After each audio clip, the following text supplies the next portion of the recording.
안녕하세요 여러분, 세상돌아보기입니다. 예, 오늘은 23년 12월 31일 마지막 날이고 두 번째 영상이 되겠습니다. 자, 정신원편 꼭지 하나 골랐고요. 지난 2, 3일 사이에 벌어졌던 현재 전 세계에서 제가 보기에는 가장 중요한 사안이고 향후 우리 한반도에도 지대한 영향, 당장 내년부터 지대한 영향을 미칠 사안으로 보이죠. 여기서 이스라엘이 어찌 되느냐 이게 아니라 거기 발을 깊이 담그게 된 이제 이스라엘의 어떤 전황 운명과 미국의 전황 운명이 지금 비슷해지는 뭐랄까 동일화되는 이런 부분이 있어요. 그래서 큰 지금 어떤 선을 넘은 거죠. 미국이 우왕좌왕하면서 어떤 큰 결심과 믿음 이런 걸 가지고 움직이는 게 아니고 엉거주춤 끌려 들어가는 거예요. 이게 말이 되냐 안 되냐 그렇게 생각하실 수도 있겠지만 나라가 정리가 안 되고 기존에 가졌던 것이 무너지면서 우왕좌왕하게 되면은 상황에 끌려가면서 하지 말아야 될 선택을 계속하고 해야 될 선택을 못하고 이런 상황과 같다고 보시면 돼요. 네, 우리 약간 구한말이랑 좀 비슷한. 자, 거기에서 이제 어떤 기점이 되는 일들이 발생했고 거기에 관련된 반응이 나왔어요. 여태까지 내용들이 확인되는 부분도 있고 또 새롭게 제기되는 부분들에 대해서는 여러분들도 한번 생각해 보시면 될 것 같아요. 예. 자, 그럼 먼저 어제 오늘 아침에 보니까 하마스 측에서 이제 계속 이제 영상을 발표하는데 190만 명 조회수가 190만 정도 되는 영상이 있었어요. 그래서 그 내용의 주요 내용을 제가 한번 편집을 해봤습니다. 가자 전쟁의 전황 누가 유리하냐? 이스라엘과 하마스는 다른 이야기를 하고 있으니까 그 내용을 먼저 한번 보시고 짧은 겁니다. 한 1, 2분 보시고 일단 거기에 나오는 새로운 기술적인 부분, 전술적인 부분, 시가전에 관련된 부분 이야기하고 흐름에 대한 이야기도 한번 해보고 그렇게 하겠습니다. 예, 한번 보시죠. 자, 일단 영상을 보시면 제가 받은 느낌은 이렇습니다. 저는 관련된 영상을 꾸준히 보고 있기 때문에 그런데 근거리에서 타격하는 영상. 지금도 지금 동굴 통로를 이용해서 무방비 상태에서 공격하는 장면이 나오거든요. 이스라엘군이 지금 바닷물을 퍼붓는다, 일부 또 동굴 진지를 격파를 한다, 여러 가지 이제 조치를 하고 있다는 이야기가 나옵니다만은 그것은 어떻게 보면 아주 부분적인 것에 불과하고 그 위세는 대단하다라는 것을 영상을 통해서는 확인할 수 있다고 봅니다. 그리고 기갑 차량들을 공격하는 데 있어가지고 과거보다 훨씬 더 적극적이다. 예. 자, 그런 점에서 가자 지구에서 지금 곤란이 여단이 많은 희생자를 내면서 일단 물러났다라는 부분에 한 표를 더 주고 싶은 그런 생각이 드는 거죠. 자, 이 부분은 보면은 제가 이제 화면 중에 캡처한 건데 오른쪽에 빨간 동그라미 보시면은 지금 알야신 105 텐덤 탄두 지금 로켓탄이 날아가고 있는 거죠. 이것은 지금 이스라엘의 기갑병이 지금 상부를 노출한 채 여기서 인지를 못하고 있는 상태고 이게 이제 여기서 이제 폭발을 일으키는데 방향으로 봤을 때 탱커에는 큰 지장은 없더라도 전차병한테는 상당히 큰 위험한 일이 발생했다 이런 생각이 들고 이 그림에서 보시면 아시겠지만 제가 왼쪽 동그라미 보시면은 레이더가 보이죠. 이거는 메르카바의 최신형인 MK4M이에요. 그래서 이걸 통해서 이제는 어느 정도 제가 확신이 되는 것이 지금 이스라엘군의 메르카바 전차 거기에 있는 트로피 능동 방어 시스템은 이런 시가전 상황에서 혼란스럽고 여러 가지 지금 그게 마치 노이즈가 많이 있고 레이더가 뿜어져 나갈 때 가운데 그게 많아요. 벽들 같은 게 골목이나 나무, 건물 이런 데 상황에서는 몇십 미터, 한 100미터, 거기까지도 제대로 방어를 못한다. 이런 생각이 좀 더 굳어져요. 그래서 우리가 지금 개발하고 있는 능동 방어 시스템도 이런 방향으로 이런 것을 충분히 감안해서 개발이 돼야 된다. 단지 아주 넓은 상대적으로 넓은 개활지에서 주변에 레이더를 의 노이즈를 발생시킬 수 있는 여건이 적은 곳에서의 전장을 전제로 하면 안 된다. 지금 지금 똑같은 영상이 나오는 게 전혀 없거든요. 하마스 쪽에서. 그러면 지금 상당량의 메르카바 전차가 파괴된 것으로 보여요. 네. 그래서 이런 거 우리가 10분 감안을 해야 된다.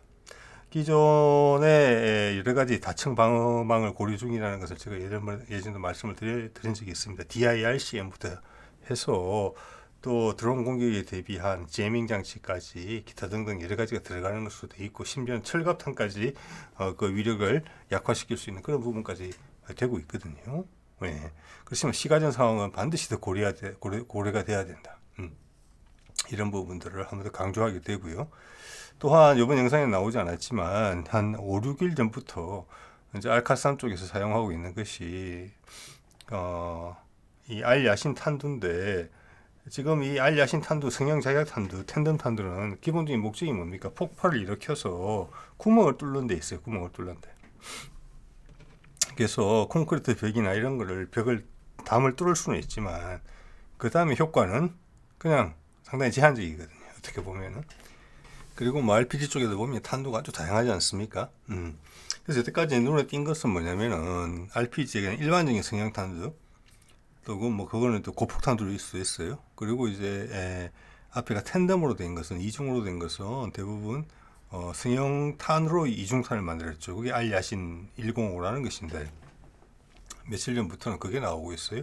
뒤에 열압력탄으로 된 게, 그게 하마스 쪽에서 제공한 영상에서 그대로 이야기를 했고, 실제 사용되는 모습을 보여줬어요. 오늘 영상에 포함 안 되어 있지만, 즉 건물 내에서 있는 이스라엘군을 타격하기 위해서 이걸 발사하는 경우가 종종 나와요. 그거는 전혀 다르죠. 위력이 건물 내에 있는, 건물 내에서 기폭되면 안을 꽉 채운 다음에 터져버리는 거니까, 그 제한된 공간에 있는 모든 적병을 사살할 수 있는 것이죠. 자, 그런 말씀을 추가로 드릴 수 있겠고, 또 그림에서 한번 지금 보셨을 텐데, 이거는 이제 제가 두 번째 보는 거거든요. 이게 상당히 무거운 것 같아요. 제가 오늘 영상 말고 이전 영상에도 보면은 이걸 이용해서 메르카바 전차의 궤도를 파괴시키는 그런 장면이 있었는데, 이게 접착력이 있는 것 같아요. 딱 붙는 건데, 초창기는 뭐가 나왔냐면 알야신에 있는 탄두분만 분리된 것 같은 그런 형상을 지닌 포탄을 이렇게 붙이는 게 있었어요. 그리고 이렇게 수류탄의 안전핀 같은 거를 빼서 이제 지연 신관으로 폭발을 시키는 거 있는데, 제가 그걸 수류탄용이라고 생각하는 이유가 뭐냐면은, 이걸 장착한 사람이 아주 위험할 정도로 폭발 시간이 빨라요. 한 4, 5초밖에 안 돼요.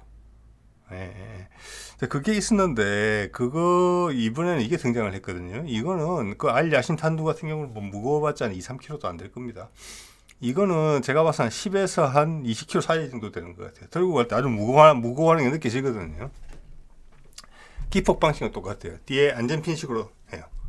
작동시키는 사람이 위험할 정도로. 그래서 영상에 보신 장면 중에 하나 캡처한 건데, 이거는 메르카바 MK3 전차의 포탑에 뒤로 한 100, 한 2, 30도 되는 부분이에요. 완전히 그게 두꺼운 부분은 아니죠, 장갑이. 여기에 이걸 붙인 다음에 당겨서 이제 폭발을 시키는 건데, 이게 그러면 이때까지 앞에 작았던 것보다는 이게 더 효과적이기 때문에 이걸 장착했다고 봐지거든요. 새로 사용하기 시작한 것인데, 그럼 도대체 이게 뭐냐 이런 생각을 좀 해보게 되는데, 제가 100% 확신은 없어요. 근데 제가 이제 채널에서 다룬 바를 바탕으로 한번 설명을 드려보겠습니다. 제 추정을. 이거는 이런 내용이 있어요. EFP라는 게 있거든요. 자, 여기 보면 이제 제가 위에다 EFP라고 적어놨죠. Explosively Formed Projectiles 이렇게 되는데, 이게 뭐냐면은 탄두가 형성이 되는데 폭발을 통해서 형성된 탄두다, 이런 취지예요. 이게 뭐 좀 애매한 말이긴 한데, 성형 자작탄하고 원리는 되게 비슷해요. 성형 자작탄은 안에서 폭발이 확 되면 안에 라이너가, 구리를 기반으로 한 라이너가 확 뒤집어지면서 고열과 고압에 녹아서 이렇게 메탈 제트가 형성되는 거잖아요. 그런데 이 FP는 메탈 제트로 다 변하는 게 아니고, 메탈 제트로 인해서 메탈 제트 일부도 형성되고, 그 외의 라이너는 액체화되지 않고 그냥 약간 더 딱딱한 고체로서 변형이 되는 거예요. 포탄의 형상으로. 내부는 이제 메탈 제트 영향으로 녹아있죠. 그리고 한 망치처럼 되는 거예요. 쉽게 말해서. 그래서 그 망치처럼 된 것을 이 강력한 폭발의 힘으로 쏘는 거예요. 자, 성형 자격탄보다는 메탈 제트가 아니기 때문에 관통력은 떨어져요. 같은 직경의 기준으로 할 때. 대신에 성형 자격탄에 있는 메탈 제트 같은 경우는 사거리가 아주 짧아요. 짧은 거리밖에 작동이 안 돼요. 그죠? 그런데 이 EFP는 상당히 장거리까지 가요. 이게 그냥 고체화된 거잖아요. 이미 망치처럼.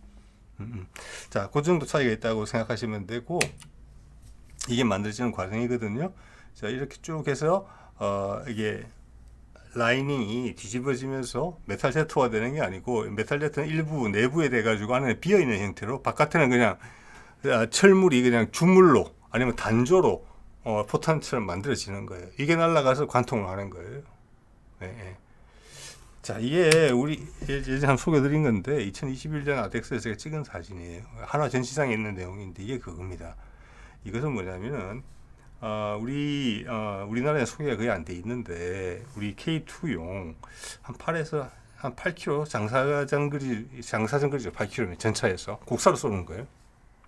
그래서 산 넘어 있는 적들을 장거리에서 타격할 수 있는 포탄이 있어요. 종류가. 그게 우리한테 공개가 안 돼 있는데, 우리나라 대중한테는. 그 내용의 핵심이 바로 이거예요. EFP라는 거. 안에서 낙하산으로 분리가 되면서 탄이 하나 빠져나와요. 거기서. 그러면서 이게 뱅뱅뱅뱅 낙하산을 타고 고도 몇백 미터에서 내려오면서 안에는 이제 마이크로웨이브 그 탐색기하고 적외선 탐색기가 같이 있어요. 그래서 직경 한 150m 이 정도 되는 부분을 찾아요. 이렇게. 그래서 전차가 걸리면은 그 전차의 상부를 기폭시키는 거예요. 이제 공격하는 거예요. 뭘로?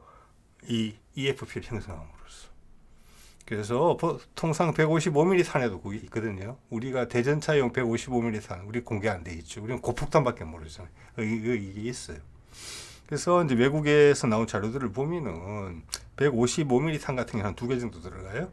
그래서 제가 보기엔 120mm 탄에는 한 발 정도 들어간다고 봅니다. 위력은 유사하거나 120mm 탄이 더 세다고 봐요. 한 개짜리니까. 그게 상부를 공격하게 되면은 관통력이, 그게 균질 아변 강판 기준으로 한 10cm를 관통한다고 해요.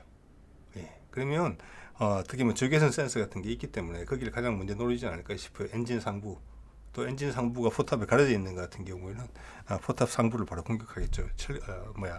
장갑이 가장 얇은 부분이잖아요. 그런데 이런 게 155mm 탄에 2개 들어가니까 이런 거의 폭이 직경이 한 이 정도밖에 안 된다고 해요. 최대치가 뭐 15cm 안 될 거 아니에요. 그렇죠? 이걸로 10cm를 뚫는다. 좀 전에 보신 거는 보셨죠? 이거 무게 얼마 되겠습니까? 얼마 안 돼요. 좀 전에 보신 걸 말씀드렸죠. 제가 추측한 데는 10에서 20kg 사이고, 크기도 좀 전에 보셨죠? 이만하잖아요. 저는 처음에 그걸 보고 대전차 지뢰인 줄 알았어요. 대전차 지뢰를 저렇게 쓰는구나. 근데 이게 이만하거든요. 이거는 엄청난 위력을 가질 거라고 봅니다. 그래서 일반 성형 자격탄두 기반으로 탁 접착식 폭탄을 만드는 것보다 이게 위력이 세니까 이걸 했겠거든요. 왜냐면 이건 훨씬 무거워서 위험해요, 진짜로. 이걸 들고 제대로 뛸 수가 없어요. 예. 근데 이걸 선택했다는 것은 방식은 다 이거 지금 그림에서 보시는 거랑 똑같지만 위력이 훨씬 강력하기 때문에 그걸 선택했다. 라는 것이 제 추정입니다. 자, 이게 이제 하나에서 같이 찍었는데, 이제 오른쪽에 보이는 것이 그겁니다. 이런 탄두가 이렇게 비행기 모양으로 돌아요. 아니면 안에 낙하산이 있다가 이게 빙빙빙 낙하산이 없어지고 이게 빙빙빙 돌면서 내려오는 거예요. 하늘에서. 각도도 약간 튼 상태에서. 그래야 이제 직경 한 150m 정도 살피는 거죠. 그러다가 목표물이 감지가 되면 그 방향으로 땅 발사를 하는 거죠. 자, 이게 그런 이제 포탄용으로 K2 전차용 장사정거리 대전차용, 그리고 155mm 탄에도 쓰고, 또 집속탄에 안에 그 새끼 탄두도 이게 있어요. 대전차 집속탄에 이거 쓰는 거예요. 그래서 요즘 전장은 사실 어떻게 보면 상당히 무섭다. 뭐 이렇게 볼 수 있을 것 같아요. 그래서 이걸 봤을 때 제가 이제 제 채널을 통해서 추정해온 소개드린 것처럼 지금 가자 전쟁에서 이스라엘군이 당혹해하고 있다. 피해도 상당히 크다.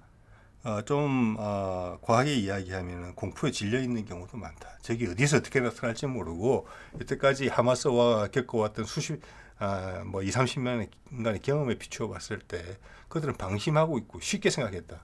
근데 하마스는 준비를 엄청나게 강력하게 하고 있었다. 그래서 이스라엘군이 당황하고 결국 그를 물리고 있다. 가자 내 진압은 상당히 쉬울 것으로 생각을 했는데 큰 오판이었다. 미국은 빨리 끝내기를 바라지만은 어젠가 그젠가 미국 이스라엘 합동 참모 본부장이 이야기했죠. 몇 달 걸린다. 예. 자, 제가 여기서 미국의 전쟁이라고 이야기하는 것은 그러면 미국도 알았다는 거예요, 지금. 이스라엘군이 가자 내부에서 하마스를 제압하는 것도 쉽지 않구나. 가자 북부조차 제압이 안 돼 있구나. 이렇게 되면은 네타냐후가 자꾸 위험하고 돌발적인 선택을 하는데 우리 자꾸 끄집어들려고 하는데 이란 공격하는 게 대표적인 케이스죠. 여기서 잘라야 되는 거거든요, 미국은. 예. 근데 자르지 못하는 거다. 그러면서 가자 지구를 공격하는 모든 군사 지원을 다 해주고 있고 이스라엘군을 지탱해 줄 수 있는 지원을 다 해준다. 이제 미국의 전쟁이다. 이렇게 분석이 된다는 거예요. 네. 자, 이번엔 좀 정치적인 부분 좀 이야기를 해볼게요. 자, 12월 25일 날 지난번에 말씀드린 것처럼 시리아 다마스커스에서 이란의 장성 한 명, 그러니까 뭐 군사 고문 단장 정도 되는 사람을 이스라엘군이 정밀 폭격을 한 것 같아요. 사망을 했었죠. 그래서 그때 이스라엘 반응은 안 나왔다. 뭐 이렇게 말씀을 드렸는데 이스라엘의 반응은 뭐냐면은 인정도 하지 않았고 부인도 하지 않았다 이겁니다. 그 말은 이란의 말대로 어세시네이션 했다, 암살했다가 맞는 거예요.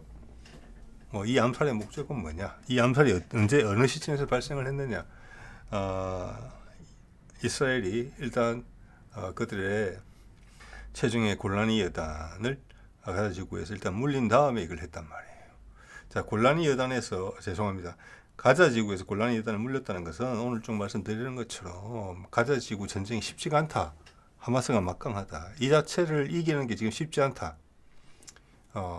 특히 여기서 이제 네타냐후가 가장 신경을 쓰는 것은 이스라엘 내부의 시선이겠죠. 왜? 정치적으로 불안정하기 때문에. 예. 그게 1등이고 제가 봐서는 미국은 2등, 3등도 안 돼요, 지금. 자, 그래서 그걸 덮어 씌우기 위해서 더 큰 불을 지르는 거예요.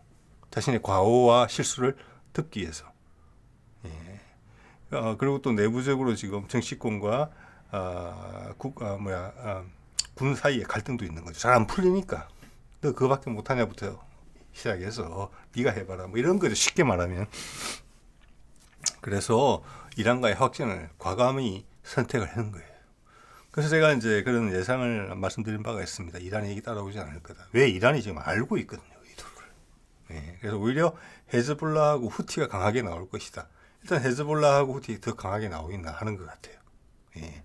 자, 이게 추가 보도가 나온 게 뭐냐면은 이제 다마스커스 공항이 이때 같은 시기에 벌어진 일인지 바로 그 다음인지 한 며칠 있다는지 모르겠어요. 아마 며칠 시간을 두고 온 것 같은데 다마스커스 공항이 시리아의 대표 공항인데 지난번 이스라엘의 공습 또는 포격으로 인해서 닫혀 있다가 얼마 전에 다시 새로 이제 오픈을 했어요. 그래서 그때 이란에서 누가 오는데 그거를 이제 영접하기 위해서 11명 정도의 상당히 많은 수의 이란군 장교들이 군사 고문단 장교들이겠죠. 영접을 갔다가 거기가 또 폭격을 받았어요. 공습인지 폭격인지. 그래서 11명이 사망했다는 보도가 나왔거든요. 예. 이게 이 보도가 사실이라면 이스라엘이 첫 번째 지금 왼쪽에 보이는 장성을 죽인 다음에 암살한 다음에 반응이 없으니까 한 번 더 걸었다 이렇게밖에 이해가 안 되는 거예요. 예. 이걸 미국이 계속 방치하고 있는 거예요. 그럼 미국이 전쟁이 되는 겁니다. 이제는 바깥에서 미국이 정치적 외교적 압력을 통해서 이스라엘을 말려야 되는데, 자, 분풀이 하는 게 그 정도 됐다 이러면 생각해 보세요. 그래서 알았다, 내가 좀 지원을 해줄 테니까 하마스만 제거해. 예? 그래도 당했으니까 그 정도 하고 나머지 그때까지 내가 좀 바깥에서 비난을 막아주고 군사적으로도 지원해 줄 테니까 그것만 하면 그 다음은 원상태로 돌아가자. 이게 미국의 의견이라고도 볼 수 있어요. 그런데 이스라엘 스스로가 가자 지구를 장악하지 못하고 군사적으로 쫓겨나오는 마당에 그럼 그만해라. 이제는 미국이 말려야 되는 시점이라는 거죠. 근데 그 말이 나올까봐 이란을 두 번이나 쳤다. 근데 미국은 제어를 하지 못한다. 이거예요. 그래서 이 두 번째 사안에 대해서는 이란이 부인을 했어요. 이거는 실제 이런 일이 안 일어났을 수도 있고, 일어났는데 부인했을 수도 있어요. 자, 그게 실제든 아니면 어떤 말로서 상대방을 자극하는 것이든지 간에 이스라엘의 입장은 같은 거예요. 내가 두 번이나 연거푸 이란을 공격했다. 세상 사람들한테 봐봐라. 이렇게 자극하는 거죠. 그래서 이란의 대중들의 를 흥분시키는 거죠. 그렇게 해서 이란의 지도부를 자극해서 압박을 넣어서 이란의 지도부가 어떤 식으로든지 보복 공격을 할 수밖에 없게 이런 거예요. 자, 이란의 대응은 왼쪽에 사진에 보이는 장성이 12월 25일 날 이제 암살당하고 나서 4명의 이스라엘의 모사드 스파이를 처형한 그 정도로 지금 막았어요. 제가 보기에는 이 상황에서 이란이나 다른 나라들이 추가로 들어올 가능성이 저는 전혀 없다. 이렇게 말씀드리기는 못할 것 같아요. 그렇지만 지금 이 정도 상황에서 이란이 들어오지는 않는다. 훨씬 더 명분이 축적됐을 때 들어온다. 지금 아마 세계에서 이란이 완벽하게 고립이 돼서 아랍 세계가 이란을 다 도외시하고 서방의 편에 서서 심지어 중국과 러시아도 힘이 없어서 이란을 도와줄 처지가 안 되면 이란은 목숨 걸고 이런 도에서 공격할 수 있어요. 이보다 더 약하게 시비를 걸어도. 그렇지만 지금 그렇지 않거든요. 좀 전에 말한 모든 세력들이 이란의 편에 서 있고 현재 이 사안에 있어서만큼은 유럽의 미국의 나토 동맹국들이 움직일 수 없는 상황이고 유엔 총회에서 결의에서의 투표수를 보더라도 전 세계 여론의 등을 업고 있어요. 그래서 이런 표현을 쓰는 겁니다. 저것은 이스라엘의 절망적인 몸짓이다. 그러면서 안 움직일 수 있는 여유가 있는 거예요. 이 정도 사안으로 안 움직일 것 같아요. 하마스만 활용해도 죄송합니다. 헤즈볼라만 잘 활용해도 돼요. 후티하고 활용한다기보다는 그들이 작전을 원활하게 해줄 수 있는 정치적 공간만 만들어줘도 돼요. 필요한 무기 같은 거 옛날에 다 전해줬겠죠. 자, 그 상황에서 이 기사는 이제 영국 가디안의 기사인데 그제 나온 겁니다. 후티가 미국이 이제 이게 무슨 프라스페리티 가디안 작전 해가지고 태스크포스를 결성했잖아요. 10개국으로 시작해서 좀 더 늘어난 것 같은데, 자, 그게 와서 이 이후로 후티의 공격은 계속됐지만 공격이 제대로 성공한 적은 없었어요. 근데 이번에 이 기사는 뭐냐면은 그런 태스크포스가 결성된 이후에 미국 주도에 처음으로 이제 이스라엘을 진입하고 또 진출입하는 배의 타격이 성공했다는 보도예요. 그래서 그들이 쓴 무기가 이번엔 뭐냐? 드론 같은 것은 아주 느린 물체잖아요. 잠자리 비행기보다 아주 2차 세계대전 잠자리 비행기보다 훨씬 느린 거거든요. 그리고 회피 기동을 할 수 있는 것도 아니고, 그래서 그거는 계속 쉽게 격추가 되기 때문에 이번에 탄도탄을 쐈다 이렇게 돼 있어요. 탄도탄은 일단 속도가 마하를 넘어가는 거잖아요. 그래서 그게 명중했다. 그리고 옆에 있는 미국 군함들이 달려와서 추가로 발사되는 것을 몇 개 제거했다, 몇 개 이제 요격했다, 이런 내용이에요. 자, 후티 강도를 높이고 있는 거예요. 이란이 나서는 대신에 그들이 말한 걸 행동으로 보여주고 있고 수단이 있다는 거예요. 여기에 대해서 지금 미국이 아직 후티를 공격하지는 못하고 있어요. 공격할 수 있는 여지도 있어요. 이게 더 심각해지면. 근데 제가 거듭 말씀드리지만 후티의 홍해에서의 이스라엘을 진출입하는 배들을 공격하는 것을 막기 위해서는 단지 그들의 공격수단을 요격하는 것만으로는 불충분하죠. 후티 자체를 공격해야 되는데 그것이 미국이 지금 할 수 있느냐? 동맹국들은 아무도 도와줄 의사가 없는데 이런 심각한 문제가 있는 거예요. 그러면서 이스라엘이 마음대로 이란을 자극하고 주변 이란이 안 되면 또 다른 데로 자극할 수도 있겠죠. 그러면서 스스로 고립을 자초하고 있는데 이란은 참고 있고, 근데 미국이 그걸 계속 놔두고 있다. 그래서 지금 이제 미국의 전쟁이라는 이야기까지 나오는 거잖아요.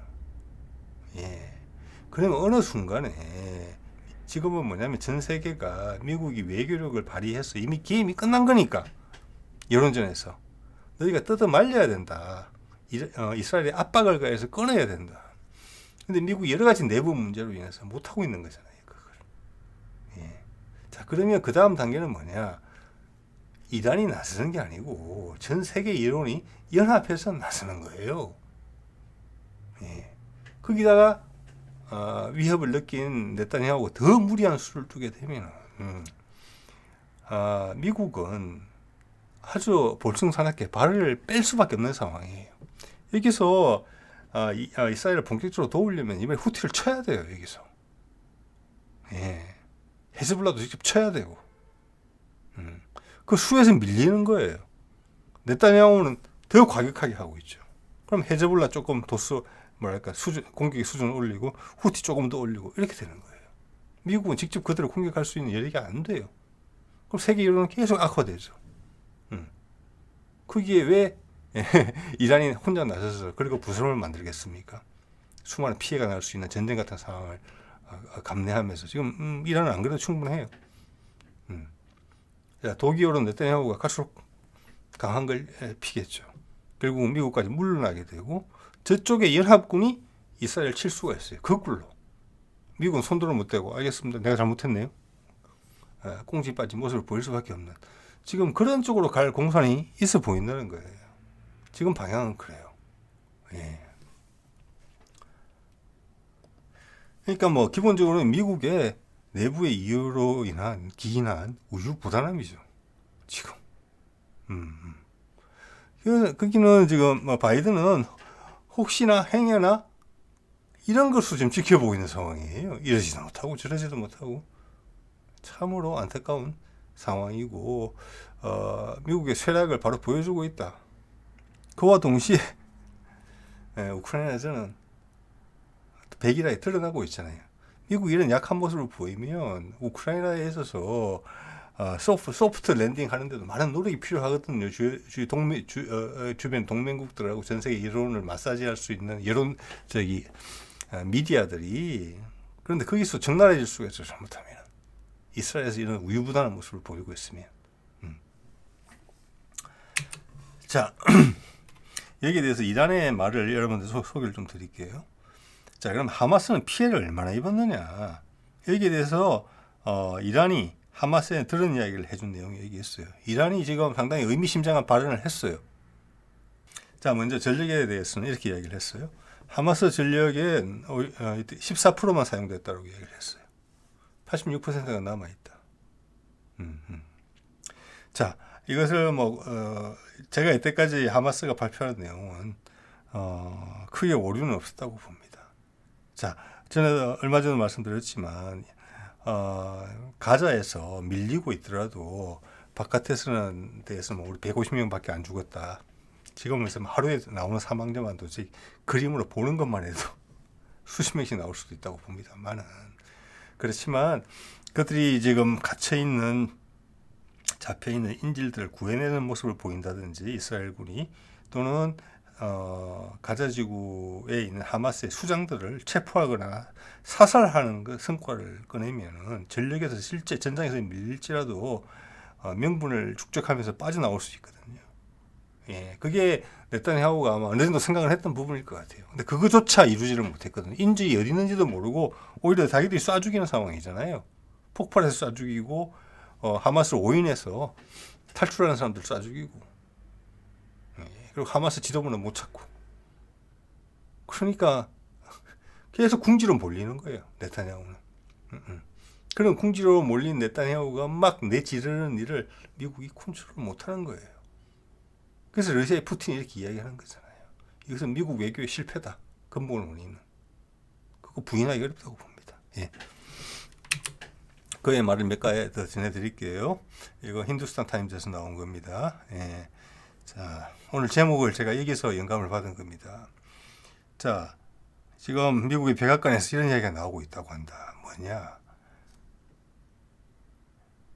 우리가 지금 이런 상황에서도 이스라엘 지지를 지원을 계속 한다는 것은 뭘 의미하느냐면 향후 이스라엘이 전쟁에 지게 된다면 곧 그것은 미국이 또 같이 진다.